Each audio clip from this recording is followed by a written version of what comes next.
मौलिक इकाई, the fundamental unit of life. आपको हिंदी और इंग्लिश दोनों चीजें मालूम होना चाहिए। साइंस को अंग्रेजी भाषा में ज्यादा आसानी से हम समझ सकते हैं, और जब आप बड़ी क्लासों में जाएंगे और यदि आपने विज्ञान को आगे जारी रखा तो आपको इंग्लिश मीडियम में ही पढ़ना है। एमबीबीएस की पढ़ाई हिंदी मीडियम में नहीं होती, इंजीनियरिंग की पढ़ाई हिंदी मीडियम में नहीं होती, इसलिए आपको विज्ञान में, खासकर विज्ञान में, आपको हिंदी शब्द का अंग्रेजी भाषा में भी नॉलेज होना चाहिए। इसलिए हमने लिखा है लेसन 5 में कि जीवन की मौलिक इकाई। लेसन 5 में the fundamental unit of life. Fundamental unit मतलब मौलिक इकाई, ठीक है। तो आज अपन कोशिका के बारे में पढ़ेंगे। कोशिका क्या है, सबसे पहले तो आप ये समझ लें।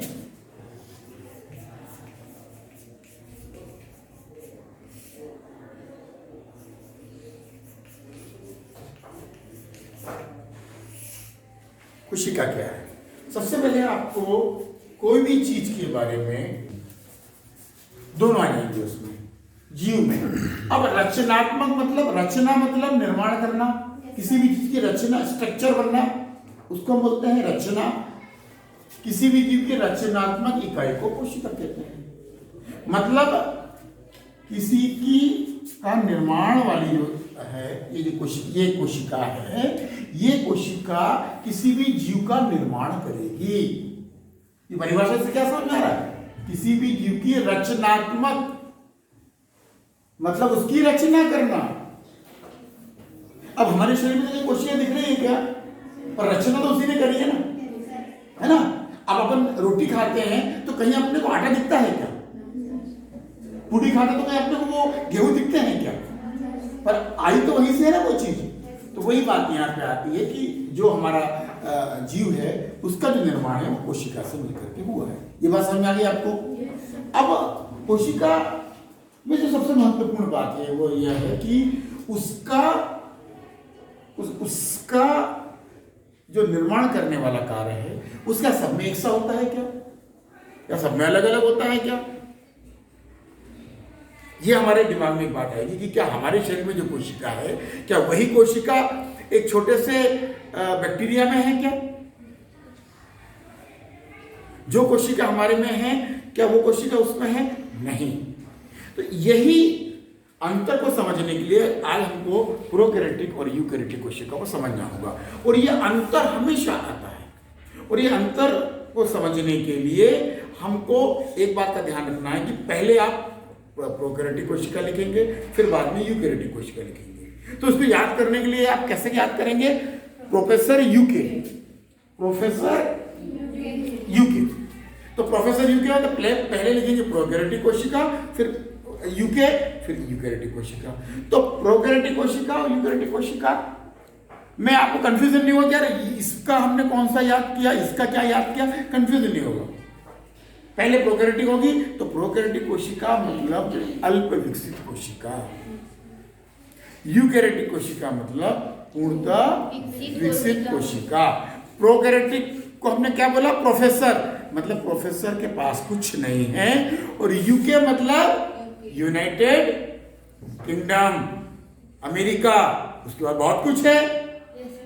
तो यूकैरियोटिक कोशिका उससे लिंक हो गई।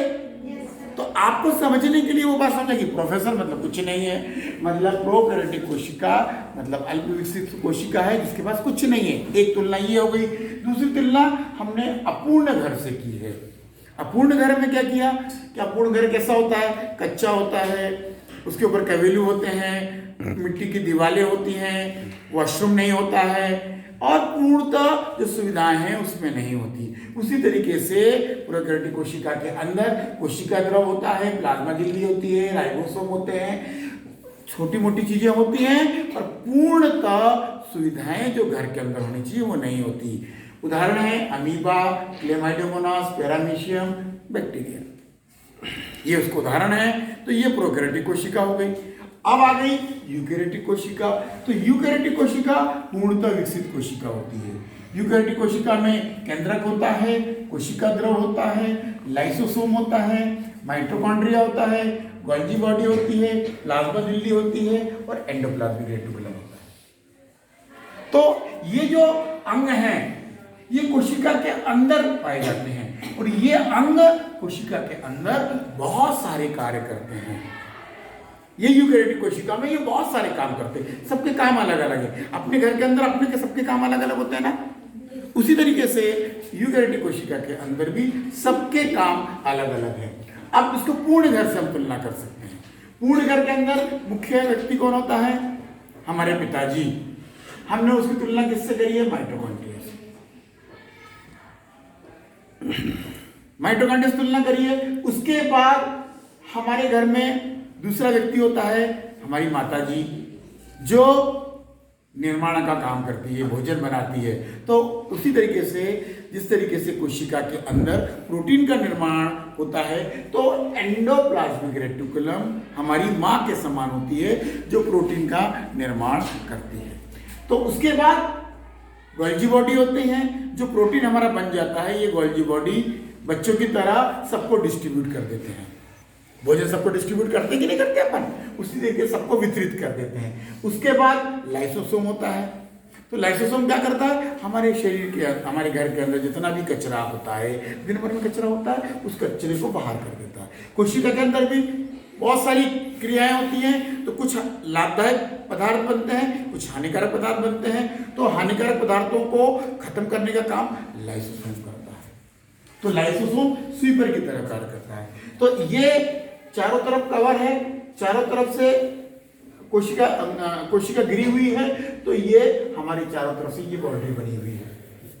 ये हमारे घर के अंदर का दरवाजा है। कोई चीज अंदर आ सकती है, कोई चीज अंदर जा सकती है। उसी तरीके से कोशिका के अंदर भी लाभदायक पदार्थ आ सकते हैं और हानिकारक पदार्थ बाहर चले जाते हैं। तो ये कोशिका हुई यूकेरियोटिक कोशिका।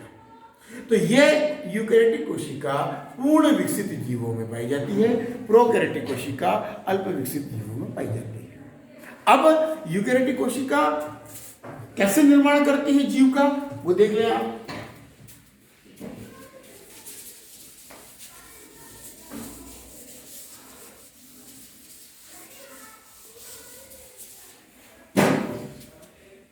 ये बन गई एक कोशिका, ठीक है, ये कोशिका हो गई। अब इसको हमने बोला कोशिका।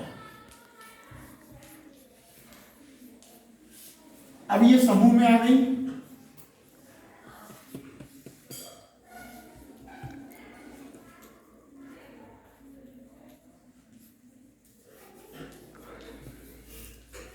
ये समूह में, तो इसको हमने क्या कहा?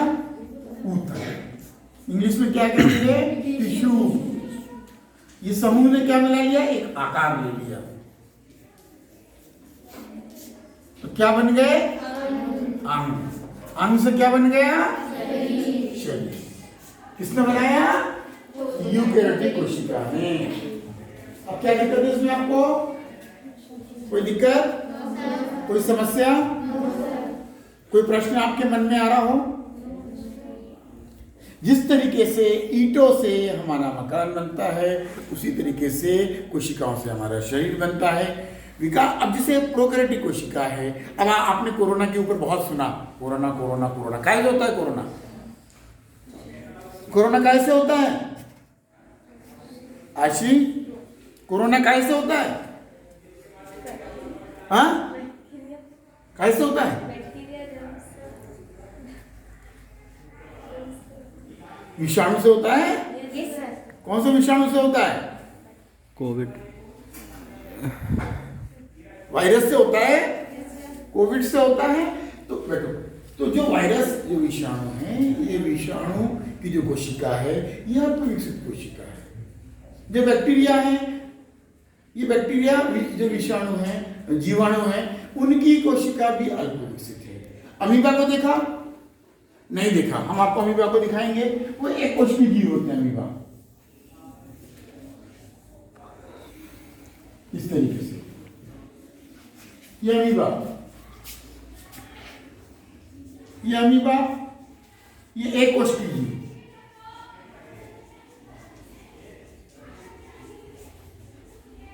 ये एक कोशिकीय जीव अमीबा। अब ये क्या है? ये प्रोकैरियोटिक कोशिका है। कुछ नहीं है इनके पास। कोई बहुत विशेष तरीके से कुछ नहीं है, रेखाकार है। पर अब आप सोच रहे सर कि ये प्रोकैरियोटिक कोशिका है, ये यूकैरियोटिक कोशिका, ये कहां से आई? तो ये विकास से आई।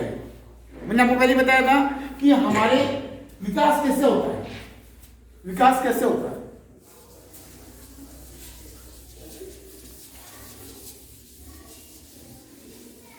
विकास कैसे होता है? ये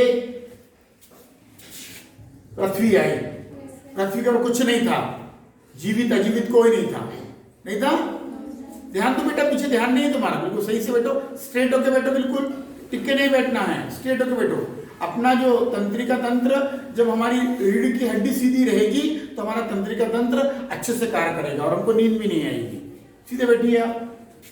हमारी पृथ्वी के ऊपर कुछ नहीं था, फिर एक कण आया, उस कण में जान आई, जान आने के बाद वो कण क्या बना?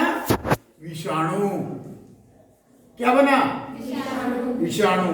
कैसा विषाणु बना कि वो जीवित भी है और अजीवित भी है। फिर क्या आया? जीवित आया। जीवित में कौन आया? जीवाणु। जीवाणु जीवित है ना। उसके बाद फिर जीवाणु में ये विकसित होते होते होते होते होते होते होते होते होते क्या आ गई? यूकैरियोटिक कोशिका।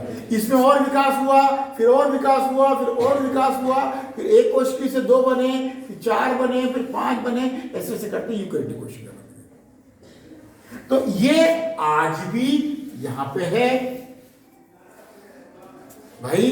कोई भी चीज का विकास होता है तो विकास होने के बाद वो चीज तो वहीं रहेगी ना।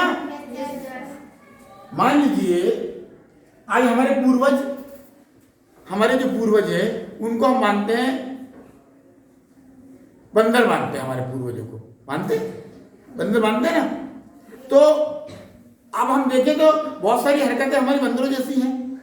उनके भी 4 पैर हैं, हमारे भी 4 पैर हैं, पर अंतर यह है कि वो 4 पैर से चलते हैं, हम 2 पैर से चलते हैं, क्योंकि हमारा बंदर के बाद विकास हो गया, हुआ ना।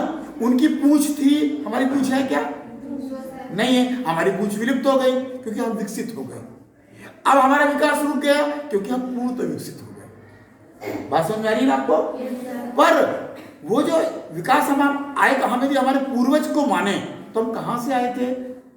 हम, हमारे पहले कौन? बंदर, बंदर से पहले कौन? ऐसे करते करते हम कहां आ जाएंगे? हम आ जाएंगे यहां पे, पृथ्वी के ऊपर। पृथ्वी के ऊपर क्या था? विषाणु। पृथ्वी के ऊपर क्या था? एक कण था जिसमें जान नहीं थी, वो कण ने जान आई तो विषाणु बना। तो ये जान कैसे आई? आधी जान आई, फिर आधी जान में पूर्ण जान आई तो प्रोकैरियोटिक कोशिका बन गई। फिर प्रोकैरियोटिक कोशिका में विकास होते गया, विकास होते होते होते होते वो बन गई यूकैरियोटिक कोशिका। फिर यूकैरियोटिक कोशिका बन गई तो बड़े बड़े जीव बनने लगे, बड़े बड़े प्लांट्स बनने लगे। इस तरीके से हमारा प्रोकैरियोटिक कोशिका और यूकैरियोटिक कोशिका का अंतर खत्म हुआ, समाप्त हुआ। अब आपको इसमें कोई दिक्कत हो तो मुझे बताइए, कोई प्रश्न?